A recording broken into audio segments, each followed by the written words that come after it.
I just put a battery in the tuner. I can't tune by ear.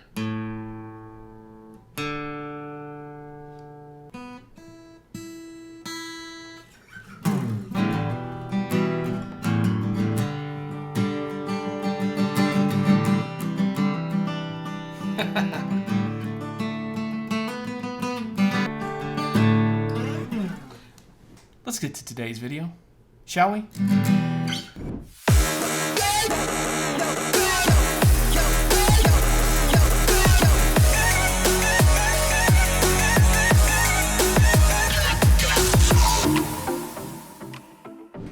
Alright, what's up everybody? Today, I'm going to teach you how to make a dope thumbnail for YouTube or whatever it is that you want to do. I'm going to teach you some cool tricks in Photoshop, but first, we need to talk about some composition, some things to think through in order for us to get the shot that we need to for our thumbnail. So, I want to walk you through just a few things that I think you'll need to make really good thumbnail images.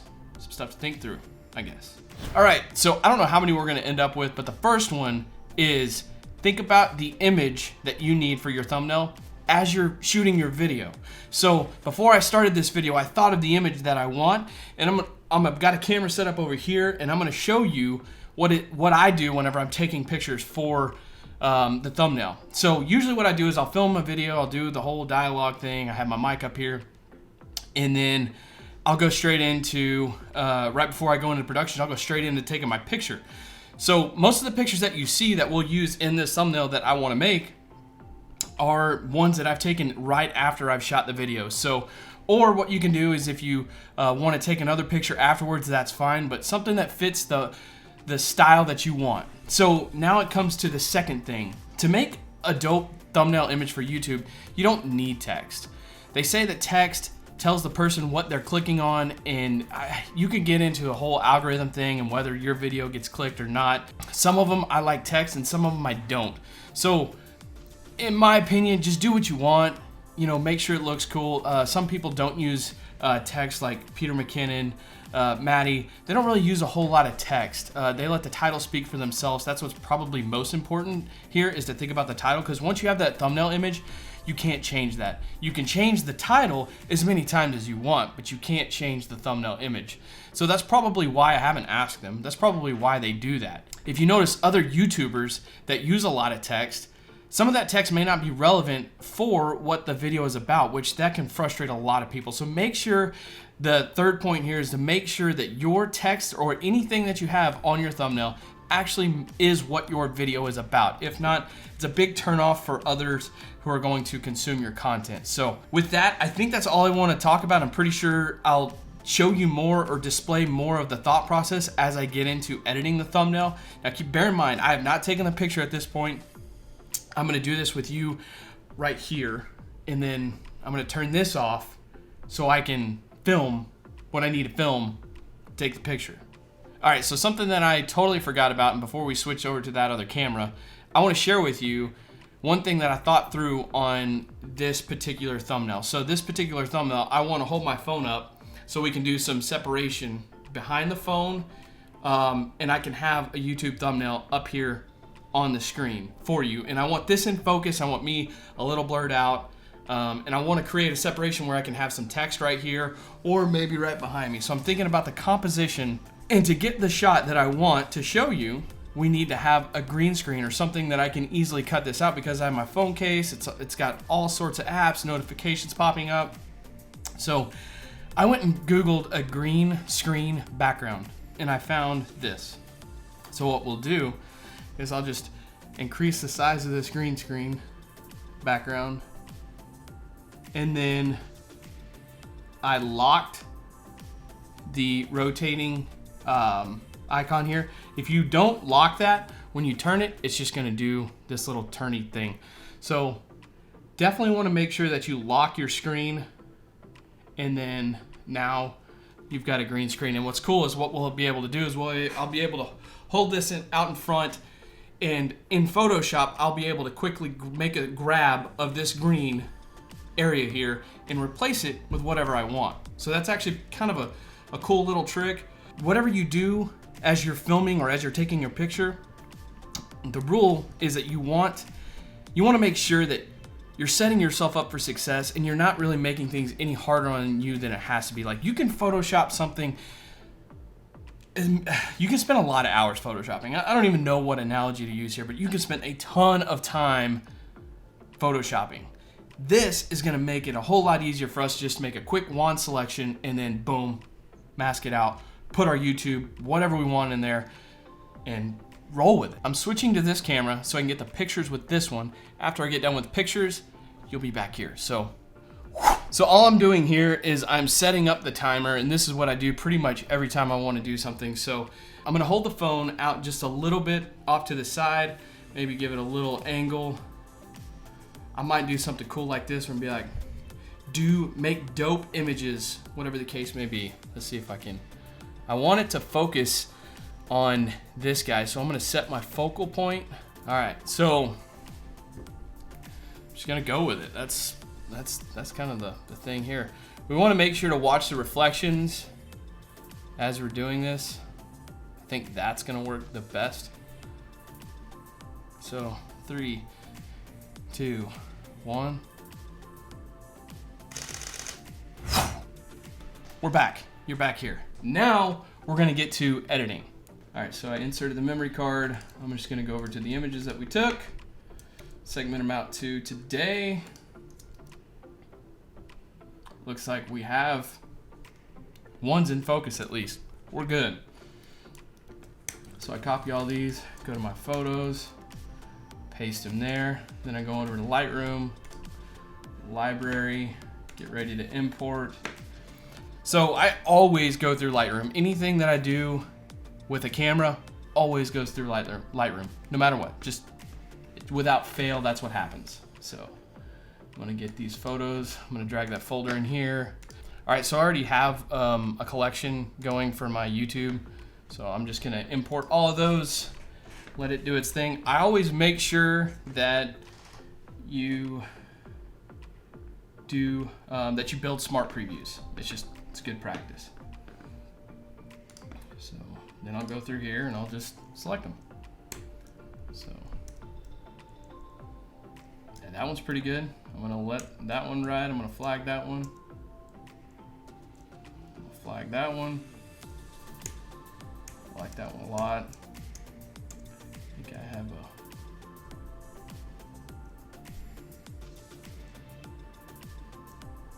sure, why not? Let's do that one. I think there's one more. Or my crazy face. Let's do that. Flag is pick. So, go over here, filter.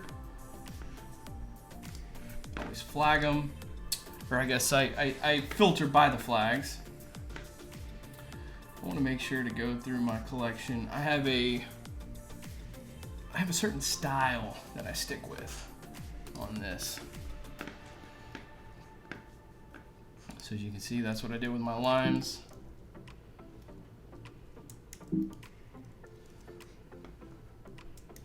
Oh, we're in library. I need to go to develop mode. Always go to develop when you want to develop and work on the pictures. You know, like you used to develop film. Do you remember? Comment below if you ever did your own film. All right. It's a little crazy. It's a little too yellow here. There we go. Boom. Okay. So I think I'm gonna roll with this one. I like the settings. I like everything about it. There's depth that's gonna be behind the phone. We're gonna be able to use the phone. It's gonna kind of cover my face a little bit, but I'll show you how we'll structure the text. And this is all just mapping out the shot in my head. So to get this one rocking, I'm actually gonna go up here to, I'm gonna right click, I'm gonna go edit in Photoshop. So this picture will open up in Photoshop, and then that's where we'll be able to add the text, do the masking, all the trick stuff. So we've got it opened up here in Photoshop. The first thing that I always do is duplicate this layer, and we'll just call this base. Generally, that's what I do every time without fail. That's just what I do. All right, so rename it base, and then come over here to your wand, which you can hit shortcut is just the W unless you've remapped it. Go ahead and select all that green and just hit Command Shift I.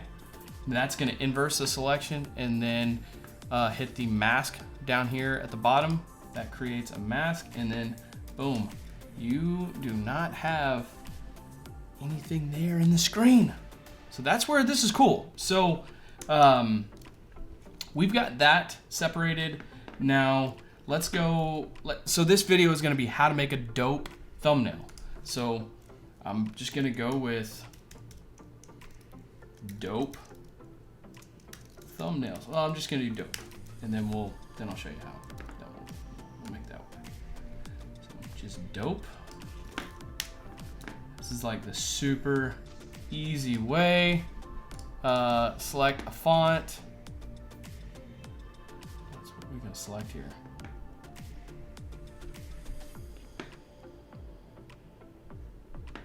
I don't know. This is always the hardest part. It's like, there we go. Let's go Arial. Something that's kind of poppy and it's gonna catch their attention. Just drag it over here where you want the text to be. I would not cover your face on any of these.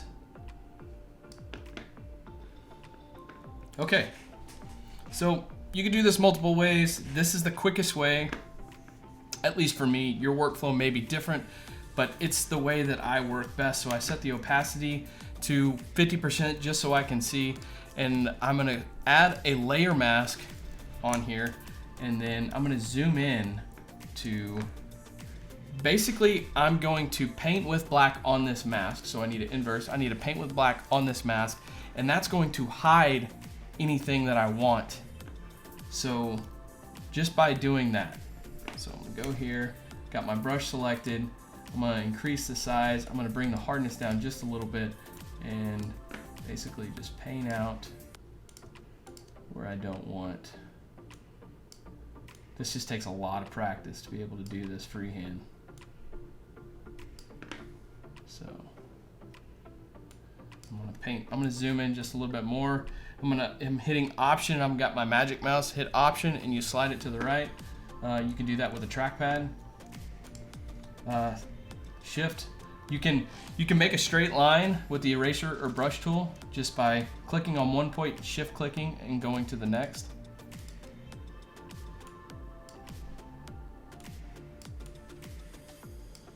So here we can just, I'm just literally painting out everywhere I don't want this mask. And then I'll go back over here to the layer and I'll bring the opacity up to 100%. And then now we have masked text. This works for plating, all sorts of stuff. So actually, I'm not a big fan of this font now that I'm looking at it. So we're gonna go with something else.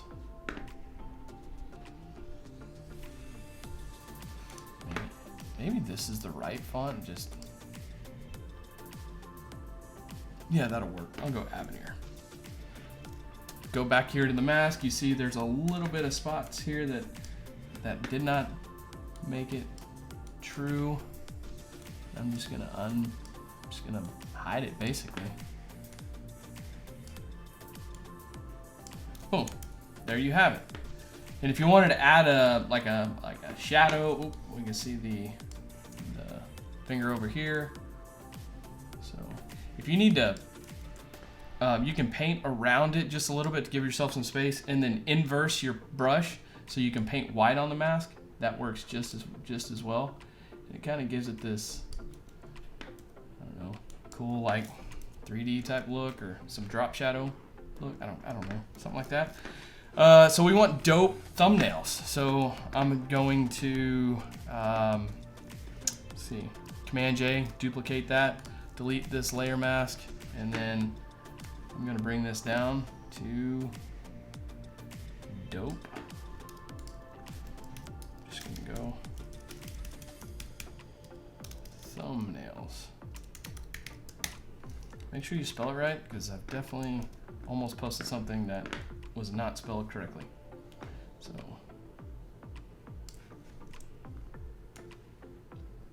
here we go. So by hiding it just a little bit, not too much, you still get the essence of what's happening here. I'm gonna make this a little smaller. And this is the cool thing, like it's not hiding my eyes. The composition is perfect on this one. And yeah, so we're gonna do this. We're gonna do the dang thing. I'm gonna add a mask on this guy, and I'm basically just gonna, you know, make the 50%. Go over here to thumbnails. Make sure you're selected on the right mask. If you're painting and you're like, something isn't working, it's probably because you're on the wrong mask. And just paint out, you know, whatever you want.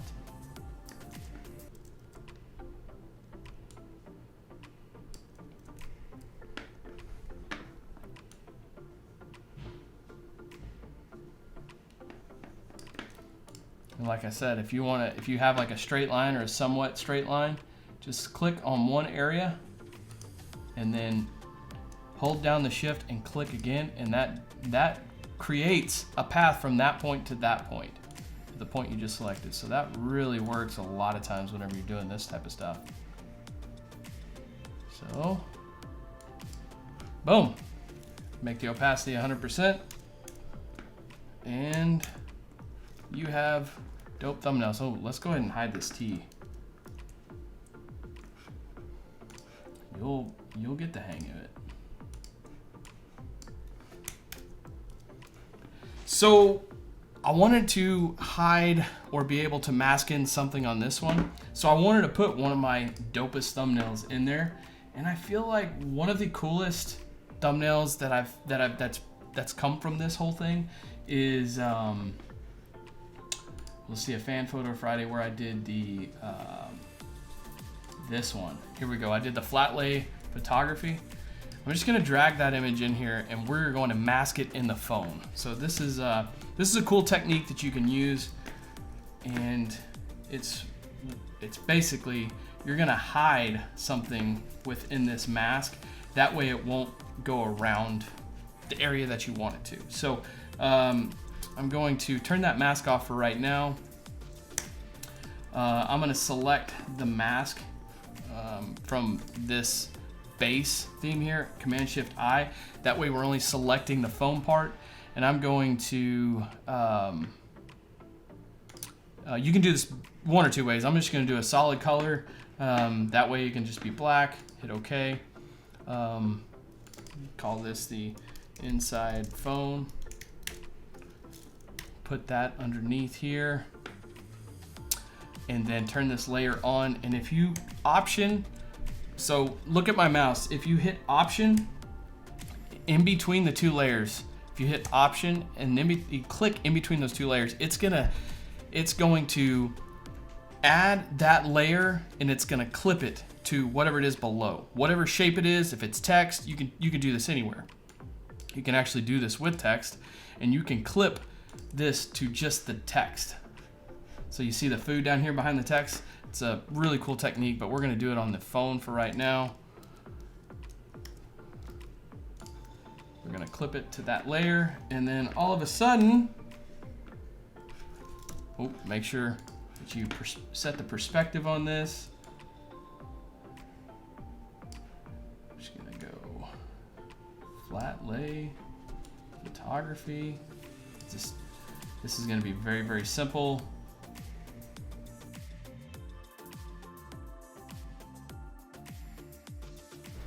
Now, one thing that you can do, you see this green area right here, that's simply the mask. What we can do is we can brush in a little bit around there to kind of hide some of that green. So I'm gonna go in here, and I'm gonna use that shift click that we just did. I'm just going to get rid of some of that. This may not work. We may end up scrapping this, who knows.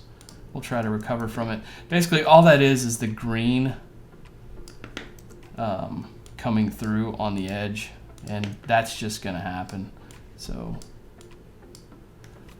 I'm not really liking how that's turning out. So what we'll end up doing is we'll add a stroke this is another little trick. We'll add a stroke to the outside and we'll have it be black. And then the green goes away. That's pretty much all Photoshop is you're just finding different ways to do different things. So I'm gonna drag this perspective up, drag these points around just a little bit to get the perspective right. Because I was holding the phone at a little bit of an angle. Looks pretty dope. Friends always make fun of me because I say dope, like dope. And you know, let's go ahead and create a play button, like an actual YouTube play button. You want to do that? Let's do that.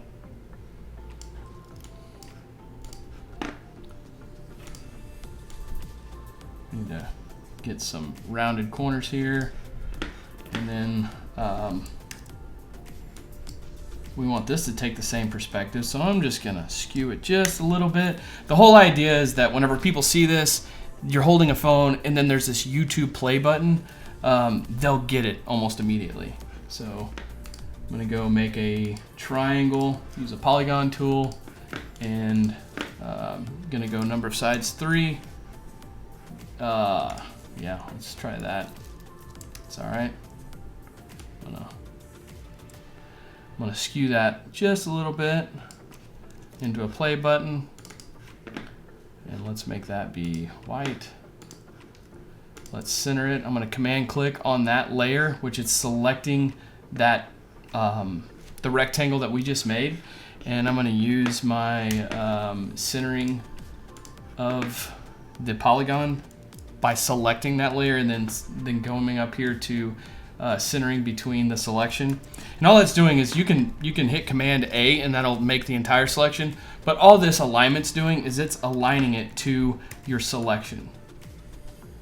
So, and essentially all we're doing is we're just making a play button.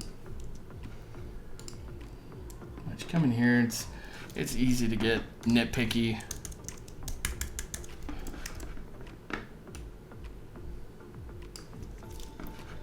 Boom. And let's go with, I'm just gonna fatten this up just a little bit and maybe add a drop shadow to the triangle.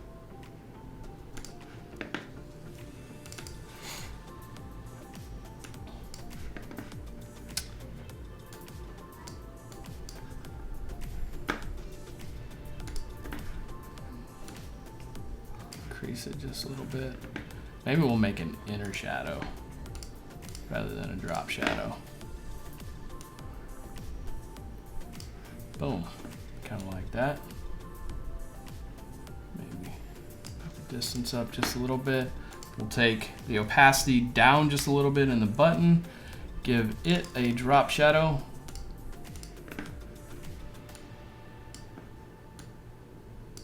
Boom. And then now you have, I think we need to reset the picture here. And because you're working with smart objects and masks, you can move stuff around and be completely safe. Wow. I actually just realized that our stroke here is gonna be, it's a bit aggressive. We don't need it to be that aggressive. Ooh, I'm gonna restart. I'm gonna reset that one. So Command Shift I. I just don't like that little squiggly stuff on the edge there. So I'm just doing some quick trickery. Command select all you want. Stroke. There we go. Now we don't have the squigglies. So cool. Now I'm gonna go through here. You know what? It's this triangle that's giving us the fit. So I'm gonna command click. And we're just gonna spend just a little bit more time and we'll call that done. Dope thumbnails. I think that's pretty dope, right? So now all I'd do is I'd go back and I'd save this to save it, and it comes right back over here to Lightroom. And then boom, there you have it. Dope thumbnails. Now, I usually go with aspect ratio 16:9. And there you have it. You can export this as a TIFF. You can do that from Photoshop, but I always keep everything very organized here in Lightroom. All right, guys, that's it for this YouTube tutorial. I want to thank you so much for watching. Please consider hitting that like button, smashing that subscribe, and dinging the bell. I want you to be notified when these videos come up, because I am really aimed at making videos that are going to teach you how to be better at whatever it is you want to do regarding photo and video editing, Lightroom, all that cool stuff. So thanks so much. Tag a friend below so they know how to make dope thumbnails now. Go make a dope thumbnail. Tag me at Justin Wegner on Instagram, wherever. That way I can see your dope thumbnails. With that, I'm out.